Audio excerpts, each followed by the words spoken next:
پہلی بات تو یہ کہ 2019 میں جو دھوکے دیے گئے تھے کچھ طبقوں کو، اور جس دھوکے میں لا کے کچھ طبقوں کو یہ گمان ہوا تھا کہ 2019 5 اگست کے فیصلے شاید ان کے حق میں ہیں، آج ان پہ بھی حقیقت واضح ہو چکی ہے کہ 5 اگست 2019 کے جو فیصلے تھے نہ صرف کشمیری لوگوں کے خلاف تھے، وہ پورے جموں کشمیر عوام کے خلاف تھے۔ اس میں چاہے لداخ سے وابستہ لوگ ہو، جموں سے وابستہ لوگ ہو یا کشمیر سے وابستہ لوگ ہو۔ 2019 کے فیصلوں نے ہم سے ہمارے اختیارات چھینے، ہم سے وہ سٹیٹس چھینا جس سٹیٹس کے ذریعے ہم اپنے فیصلے خود کرتے تھے۔ دوسری بات یہ کہ جس طرح سے لداخ کے لوگوں نے، جب ہم لداخ کی بات کرتے اس میں کرگل بھی ہے، لیہ بھی ہے، لوگوں نے یہ ڈیمانڈ کی تھی کہ یا تو ہمیں جموں کشمیر کے ریاست کے ساتھ واپس منسلک کیا جائے، یا تو سکس شیڈول جو ہے اس میں ہمیں شامل کیا جائے اور ہمیں بھی اسٹیٹ ہوڈ دیا جائے سکس شیڈول کے ساتھ ساتھ۔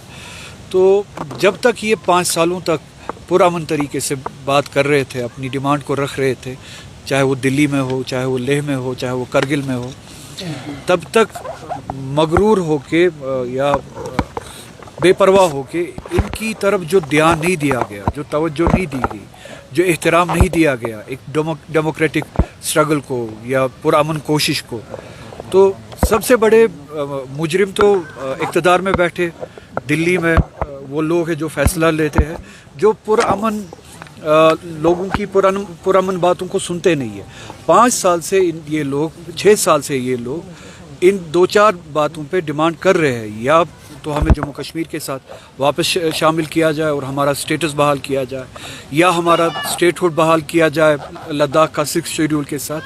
تو ابھی تک ان کے ساتھ انگیج کیا جانا چاہیے تھا، پرامن طریقے سے جب یہ بات کر رہے تھے ان کے ساتھ بامانہ طریقے سے انگیج کیا جانا چاہیے تھا، ان کی ایسپریشنز کا احترام رکھا جانا چاہیے تھا اور ان کی ڈیمانڈز کو پورا کیا جانا چاہیے تھا۔ اب جب کہ کل یا پرسوں بدقسمتی سے ایک واقعہ پیش آیا، اس واقعے کی آڑ میں اب ان کی جائز ڈیمانڈ کو یا ان کی جائز سٹرگل کو بدنام کیا جا رہا ہے، اینٹی نیشنل بتا کے یا چائنیز ایجنٹ بتا کے یا ISI کا ایجنٹ بتا کے۔ کل تک جب یہ 6 سال تک پرامن طریقے سے بات کر رہے تھے اور آج بھی پرامن طریقے سے بات کر رہے تھے، تب تک آپ نے ان کو انگیج کیوں نہیں کیا؟ ان کے ساتھ ٹیبل پہ کیوں نہیں بیٹھے؟ مذاکرات اس طریقے سے کیوں نہیں کیے کہ وہ کسی نتیجے پہ پہنچتے اور حالات اس حد تک خراب نہیں ہوتے؟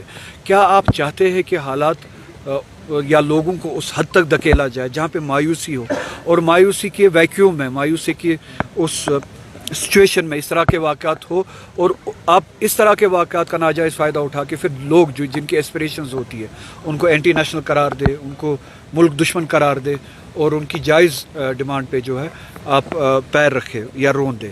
تو میری آپ کے ذریعے سے گزارش ہوگی لداخ کے عوام کے ساتھ کہ وہ پرامن طریقے سے اپنی سٹرگل کرتے رہے، ہم سب ان کے ساتھ ہیں۔ اگر وہ چاہتے ہیں کہ ان کی ڈیمانڈ یہ ہو کہ وہ جموں کشمیر کے ساتھ منسلک ہو، ہم ان کے ساتھ ہیں۔ اگر وہ 6 شیڈول کے ساتھ ساتھ اپنے سٹیٹس کی بحالی کے لیے کوشش کرنا چاہتے ہیں، ہم ان کے ساتھ ہیں۔ 6 شیڈول کے ساتھ ساتھ اپنے اسٹیٹ ہوڈ کے ساتھ کے بارے میں بات کرنا چاہتے ہیں، ہم ان کے ساتھ ہیں۔ پرامن طریقے سے وہ اپنی لڑائی لڑے، جموں کشمیر کے عوام ان کے ساتھ ہے۔ سر اس پارلیمنٹ میں کیا باتیں ہوتی ہے، کیا باتیں نہیں ہوتی، وہ سب کے سامنے ان باتوں کا جواب مجھے دینے کی ضرورت نہیں ہے۔ رولا صاحب، جو لداخ میں حالت بنی، لداخ میں اسٹیٹ ہوڈ کو لے کر مانگ کی جا رہی تھی، ادھر جموں کشمیر میں بھی اسٹیٹ ہوڈ کو لے کر لگاتار آپ مانگ کر رہے ہو، کیا لداخ میں جو کچھ ہوا اس کے اثرات جموں کشمیر میں پڑ سکتے ہیں، اور کیا جموں کشمیر میں اب اسٹیٹ ہوڈ کی مانگ کو چھوڑا جا سکتا ہے؟ نہ صرف اسٹیٹ ہوڈ بلکہ ہمارا اسٹیٹس جو تھا 370 کے ذریعے جو ہماری پروٹیکشنز تھی آئین میں، وہ کل اس کی ڈیمانڈ کل بھی زندہ تھی، آج بھی زندہ ہے۔